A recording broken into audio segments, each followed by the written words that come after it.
दोस्तों, आज हम भूगोल विषय पर आधारित कुछ अति महत्वपूर्ण प्रश्नों के साथ हैं।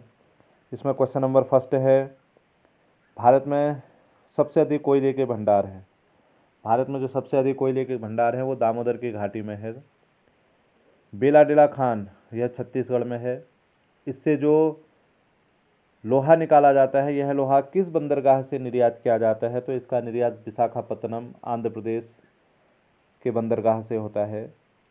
भारत में खनिज तेल के भंडार मुख्यतः किस प्रकार के चट्टानों में पाए जाते हैं? चट्टानें 3 प्रकार की हैं, कायांतरित, अवसादी और आग्नेयी। तो जो अवसादी चट्टानें हैं, उन अवसादी चट्टानों में जो है खनिज तेल के भंडार भारत में पाए जाते हैं। किस नदी घाटी को भारत का रूर कहा जाता है? इंपॉर्टेंट प्रश्न है। दामोदर घाटी। भारत में अंकलेश्वर किसके उत्पादन के लिए प्रसिद्ध है? अंकलेश्वर एक तेल उत्पादन क्षेत्र है, पेट्रोलियम उत्पादन क्षेत्र है। यह गुजरात राज्य में स्थित है। भारत के किस राज्य में नामचिक नामफुक कोयला क्षेत्र स्थित है? तो ये नामचिक नामफुक जो कोयला क्षेत्र है, यह कोयला क्षेत्र अरुणाचल प्रदेश में है। जादूगोड़ा किसके उत्पादन के लिए प्रसिद्ध है? जादूगोड़ा यूरेनियम के उत्पादन के लिए प्रसिद्ध है। मंगला नामक तेल कुआं किस राज्य में स्थित है? यह मंगला नामक तेल कुआं राजस्थान में स्थित है। भारत में स्वर्ण कहाँ पाया जाता है? भारत में जो सोने के खाने हैं वो कोलार कर्नाटक में स्थित हैं। किस खान स्रोत को लिक्विड गोल्ड के नाम से जाना जाता है? बहुत इंपॉर्टेंट है, लिक्विड गोल्ड है, पेट्रोलियम को लिक्विड गोल्ड के नाम से जाना जाता है। बेलाडीला किसके उत्पादन के लिए प्रसिद्ध है? बेलाडीला लोहे के उत्पादन के लिए प्रसिद्ध है। भिलाई लोहा इस्पात संयंत्र की स्थापना किस देश से के सहयोग से की गई थी? भिलाई इस्पात संयंत्र की स्थापना रूस के सहयोग से की गई थी। भारतीय इस्पात प्राधिकरण Limited SAIL Steel Authority of India Limited की स्थापना कब की गई थी? 1974 में।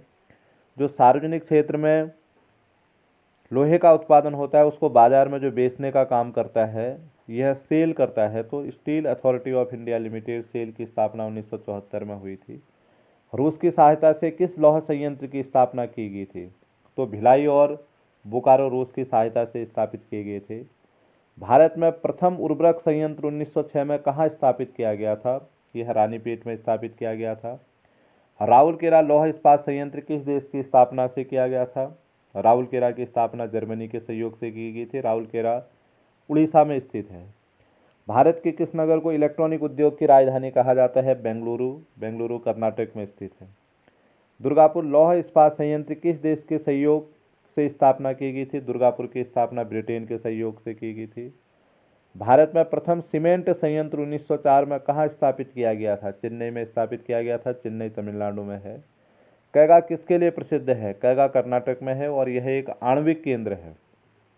भारत का प्रथम परमाणु ऊर्जा केंद्र कौन सा है? भारत का जो प्रथम परमाणु ऊर्जा केंद्र है यह तारापुर है। तारापुर महाराष्ट्र में है। भारत की प्रथम जल विद्युत परियोजना कावेरी नदी पर शिव समुद्रम परियोजना भारत की प्रथम जल विद्युत परियोजना है। भारत के जो प्रमुख परमाणु ऊर्जा केंद्र हैं, बहुत इंपॉर्टेंट प्रश्न है। आप देखिए, भारत में वर्तमान में परमाणु ऊर्जा केंद्रों की संख्या 7 है।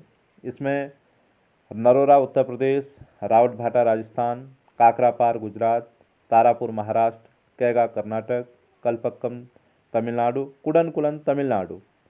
इसमें जो सबसे बड़ा संयंत्र है जिसकी उत्पादन क्षमता के आधार पर यह कुडनकुलम है और कुडनकुलम जो है तमिलनाडु में है।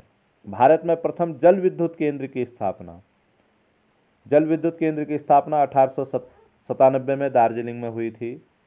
लोकटक शक्ति परियोजना किस राज्य में स्थित है? लोकटक शक्ति परियोजना मणिपुर राज्य में स्थित है। यह भूगोल पर आधारित कुछ महत्वपूर्ण प्रश्न हैं, इनका आप अच्छी तरीके से अध्ययन कर लीजिए। बहुत बहुत धन्यवाद।